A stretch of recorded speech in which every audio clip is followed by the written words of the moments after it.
95willrock.com. Yes, it is Afternoons with Elwood, right here on 95 Will Rock, the rock station, coming to you live from the G Spot, Gurney Mills at the Will Rock Studios, and it has been a day already. We have a massive crowd joining us at Studio East, and yes, this is really happening.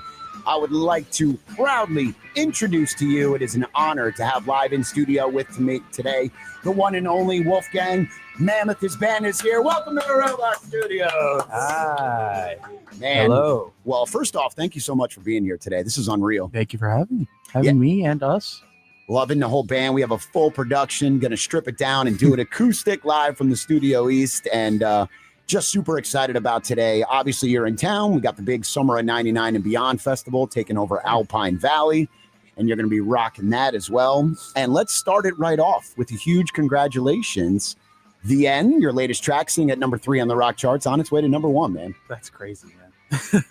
How is that crazy to you? You don't realize how good all of your music is by now? That's very sweet, but no, I don't know. It's just a crazy thing that, people are, I don't know, because when I'm in the studio, I just make music that, makes me happy or that's fun to do. I don't do it with the intent of having it be at number 3. That's actually just a really cool, crazy thing to be happening. So I'm just very thankful and grateful.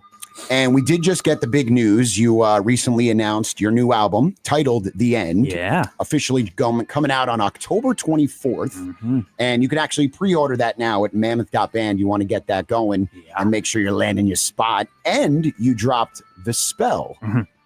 One hell of a music video there. I believe there's a couple stars in that playing all those instruments. Yeah, a lot of people I've seen people upset at that, but I think people don't realize that I'm actually that is the band when it comes to the studio.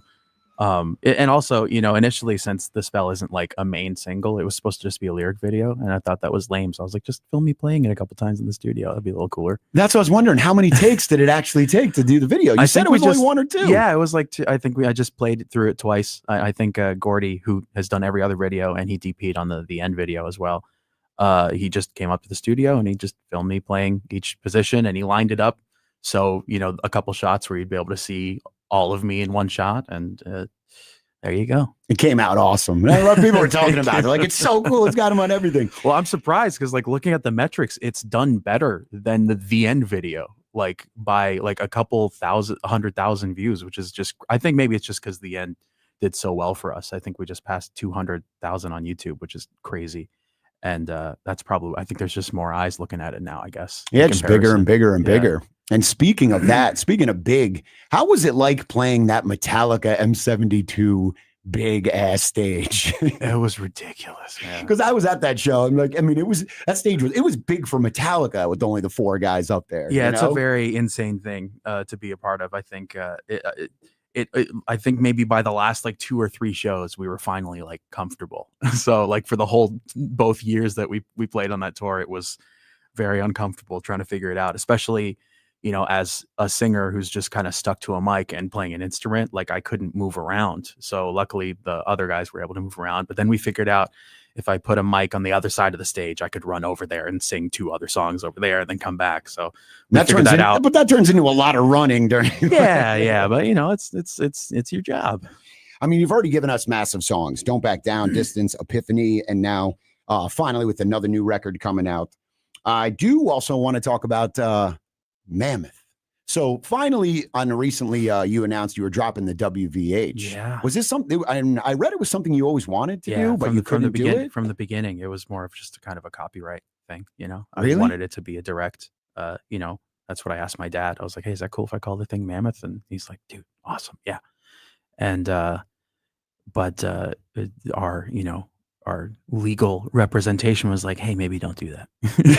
At least not yet. Maybe you should have it be this. And, if it takes off enough for you guys to be the only, active person using that name, then it's kind of like how Ghost started. They were Ghost BC for a little bit, and now everybody knows it's they're Ghost. So I guess we've reached the point where people go we're Mammoth. So that's kind of cool. That's good. And you always wanted it. Got to feel good to finally get absolutely. I don't know. Cause I think listening to us comes with a lot of preconceptions. I think you either go oh, this is the Van Halen kids thing, or this is the dude that's playing everything. But I really really relish the moment where somebody has no idea who we are and then hears it and go, that's pretty cool, Mammoth. What is that? You know, that's I don't know. I think we'll be able to achieve that a little bit more without the freaking WVH there at the end. Well, you get what you want, and like, yeah, people do know that now, and I think it's absolutely phenomenal. I mean, playing every instrument on every song,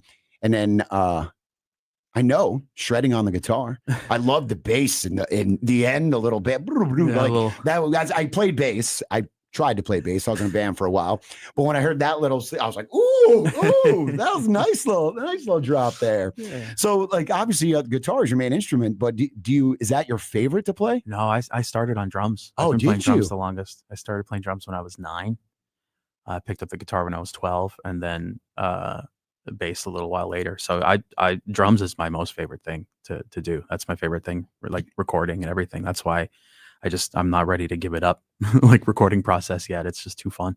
So a lot of bands, when they're recording these albums, obviously they have multiple members and stuff. When you're in there playing every instrument by yourself, do you have other instrumentalists in there saying, you know, maybe this would sound better? Like, do you take that output, or is it you in a room saying, I'm going to do this my way? Creatively, yeah, it's pretty much me, but I have my producer, Elvis Basquet, who's kind of there as that wall to bounce everything off of. Like, hey, does this work? Nah, try this. Or, you know, it's kind of just that. So I do get that sort of collaborative band effort through my working with Elvis that I feel people don't really realize. You ever try to switch things up and say, you know what, on this show, I'm going to sing from the drums and I'm going to play the drums for the whole show? You ever think of, because fans might be like, what the hell's he doing behind the drum kit? That would be really difficult. I like Braun from Mastodon, how he pulls that off. Yeah. I don't get it, man. That's an insane. I just think he's a badass for pulling that off. That's scary to me. It's rare. And I feel like I've seen a couple. I remember the band Jet. Mm-hmm. When the first time I saw Jet, I was like, I had no idea that all the vocals were basically the drummer. Yeah. Like, when you hear all those songs, you're like, no, it's the drummer doing all of it.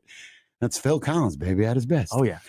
And I do want to bring up a massive tour that you have coming with good friend Miles Kennedy. Yes, coming to the House of Blues in Chicago, November 26th. Mm-hmm. Mammoth and Miles teaming up together.